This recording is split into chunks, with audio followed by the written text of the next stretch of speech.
Hi, I am Jazzie Carrington, and this is my show, What's Hot with Jazzie. I'm introducing you to the hottest, most innovative people around the nation, from pop culture entertainment to people making a difference in your community and mine, and everything in between. So let's get started with What's Hot with Jazzie. Hi, thank you for tuning in to What's Hot with Jazzie. I'm your host today, Jazzie Carrington, and I have a special show planned for you. I'm going to be speaking with author, entrepreneur, Kenya Wallace about her book, Healthy, Happy, Whole, a guide to healthy living. And you don't want to miss this. So please sit back, relax, and keep watching What's Hot with Jazzie. Hi everyone, thank you for tuning in to What's Hot with Jazzie. And I'm your host today, Jazzie Carrington. And I have a question for you. Are you feeling overwhelmed? Are you feeling maybe stress on a daily basis from career, family, feeling like the world is on your shoulders? Or maybe you're having a bout with anxiety or depression or fear.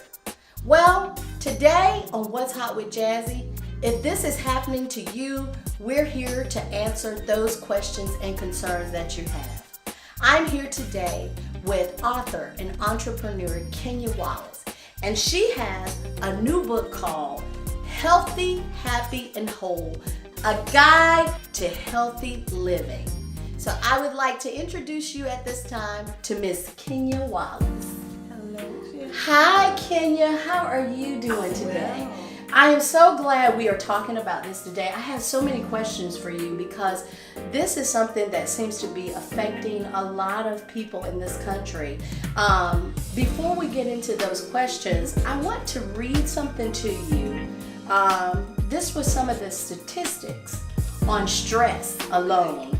And it says, the stress factor in 5 out of the 6 leading causes of death, heart disease, cancer, stroke, lower respiratory disease, and accidents are estimated at 75% to 95% of all doctor visits. This is astounding to me. There are a lot of people, that's a very high number, that are dealing with stress and anxiety. And I know that you yourself face some of these challenges. So I want to know a little bit about what made you sit down and say, I need to write about this after going through the challenges that you had experienced yourself. Jazzie, I'm glad you asked that question. Writing the book for me was more of a cathartic process. Mm-hmm. It captures a lot of things that I dealt with or didn't deal with from childhood through adulthood. In the African American community, we're really not encouraged to speak about those things that are troubling us. Yes, I definitely agree with that. And it's, for whatever reason, we've just not made it a practice. But for me, it caused more hurt and stress than it did relief. Kenya, I absolutely agree with you about that because I remember just growing up, especially you were told that whatever happens in your house, it stays there. You did not share that with strangers. It didn't matter what was going on. You kept everything in the home. And what I want to ask you is, when did you finally come to a point where you're like, enough is enough? You were suffering silently. You were not very happy. And you started to do the work. And then essentially, then you came up with this book, I love this, Healthy, Happy, Whole. And a lot of us don't feel whole. That to me is a big word. Mm-hmm. People don't think about that, but wholeness, feeling whole in every way. So can you explain to me, what was that breaking point for you to say, I need to share this? Well, I really didn't want to share it. It was more so God impressing upon me to share. Mm-hmm. So people would always comment, oh, you're so thin and you can wear anything. And then when I would share my journey, And they would go, oh no, I was like, well, yeah, this is the point where the doctor said you're borderline pre-diabetic, and if you don't change, this is what your path will be. And because my father is a diabetic and his mother was a diabetic, I watched my father give himself insulin shots. Even to this day, I still can't watch him do it. Never like needles, so in my mind, I was like, I'm doing whatever I need to do so that I don't have to. It's like I am not putting that. Right, I have to give myself a shot. It's just not happening. Yes. And when I would share my story with people and to see their response, and I'm like, okay, but still inwardly, no one wants to hear that. I know you talked about for a time you went through depression where you actually didn't even realize it was depression. And you talk about this in your book about how stress can actually take you through a depression that seems that you don't even realize it. It just seems very minute. Now, Kenya, I also want to bring up this because we're talking about depression, and anxiety is a big part of that. And I did a little research and found a statistic on this, and it says anxiety disorders are the most common mental illness in the U.S., affecting 40 million adults in the United States between 18 and older. And this is what really blew me away. 18.1% of the population every year. That is a huge number of people who are suffering from these same challenges and feelings that you have. And which also, did you ever have bouts with fear? Because a lot of times being anxious brings flooded amounts of fear. It, to the point where if it wasn't work or my family, it was almost crippling to a certain extent. And it was nothing that presented red flags.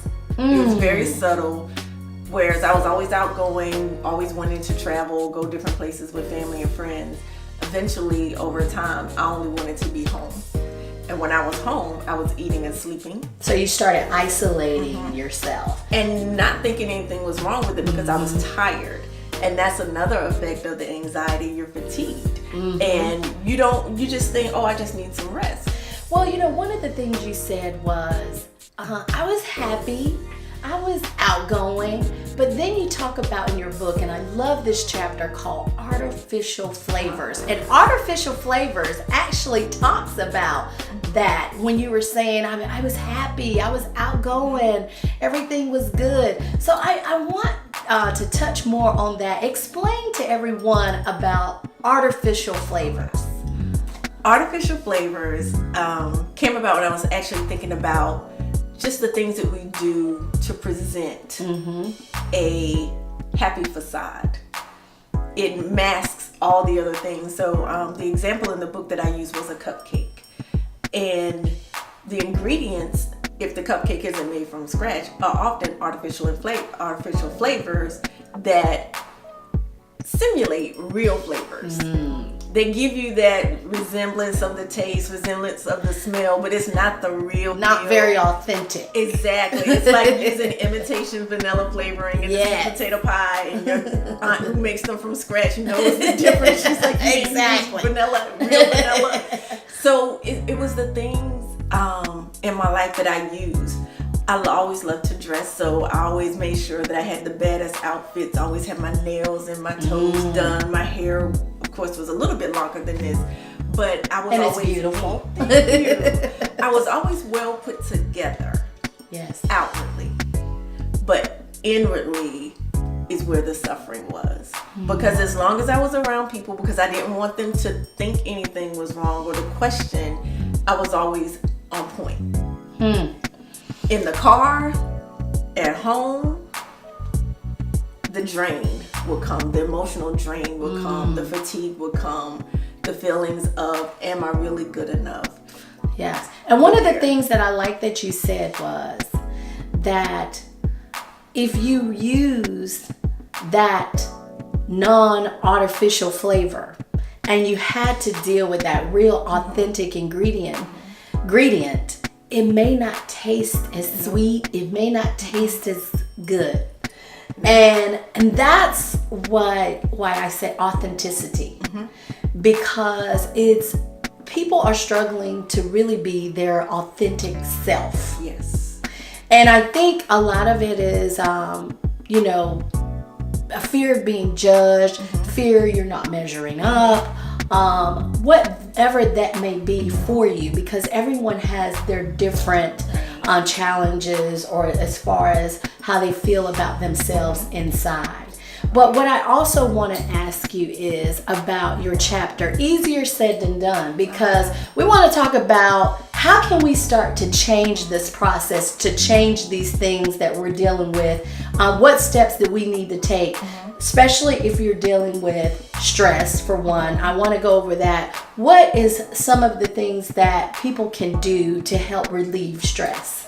Well, the first thing with stress is you have to identify it. You have to know what it is. I played basketball growing up, so if I use a sports analogy, forgive me. But it's just when you're playing basketball and you have an opponent, you have to know what you're actually there for. Why are you on defense? Why are you on offense? The object of the game is to score as many goals as possible to win. So if you don't know that you're stressed, you're still going to continue walking around with the artificial flavors and just having these effects or these things happening that you don't understand. Now, I know you have some little gadgets here that you brought we're going to play with. And one, you have the stress ball. Yes. That's my favorite thing. And I love this. So tell me, how does this work? I'm going to try this, guys, so she can show me how this works. Okay? With the stress ball, I was a teacher for a number of years, over 15 years, which dealing with little ones can be stressful. This was actually a part of a gift set that I won. And I was never really the fan of them until I was stressed one day, and I was like, I can't leave the room. The kids will be unattended. I need something. And I just picked it up and I just squeezed and squeezed. So it's like all instead the of rage, squeezing all little the babies. frustration, and I never did that, by the way. I also love you. It's like, let me squeeze the ball. But I also had students who dealt with different situations, because a lot of the students I taught came from low income, high poverty settings. And that can be stressful for a child, because even when we were talking about the anxiety, how it's happening in young people. And I'm glad you brought that up, because even you teaching young children, but I have seen little kids as young as 3-4 years old who are stressed out. And the thing is, when we look at stress in children, we often pacify their behaviors because we say, oh, they're children. But at the same time, they have emotions, they have feelings, they have a mind. And as adults, our role, I feel, is to kind of help guide them with that, instead of saying, stop crying, you get up, take care of that. Because now they just feel like, well, no one understands. And if it's not addressed early enough, they go on to be adolescents and adults. Well, I want to hold this little ball here. So we're going to relieve some of my stress today. And you just squeeze it. Okay, I'm squeezing.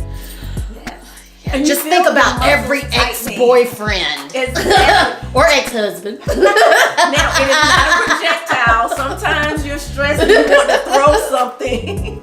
You can throw it when no one is around. Oh, this feels great. This feels good.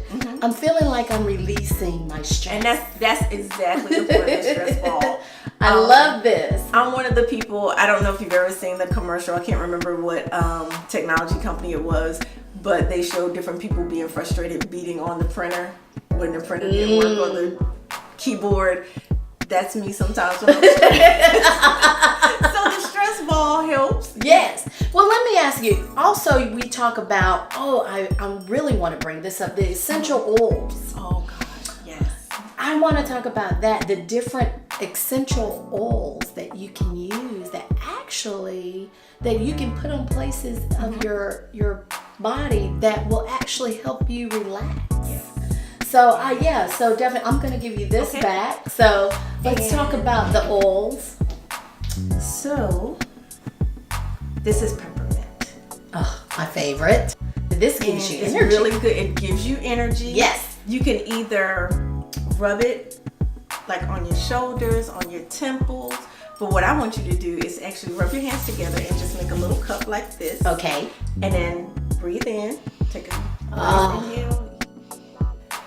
That will invigorate you if you're a little tired. But I also like the peppermint because instead of mindlessly snacking when I'm working, I can just take a whiff of the peppermint and it takes away the desire to want to put something in my mouth. This definitely is waking me up. It will.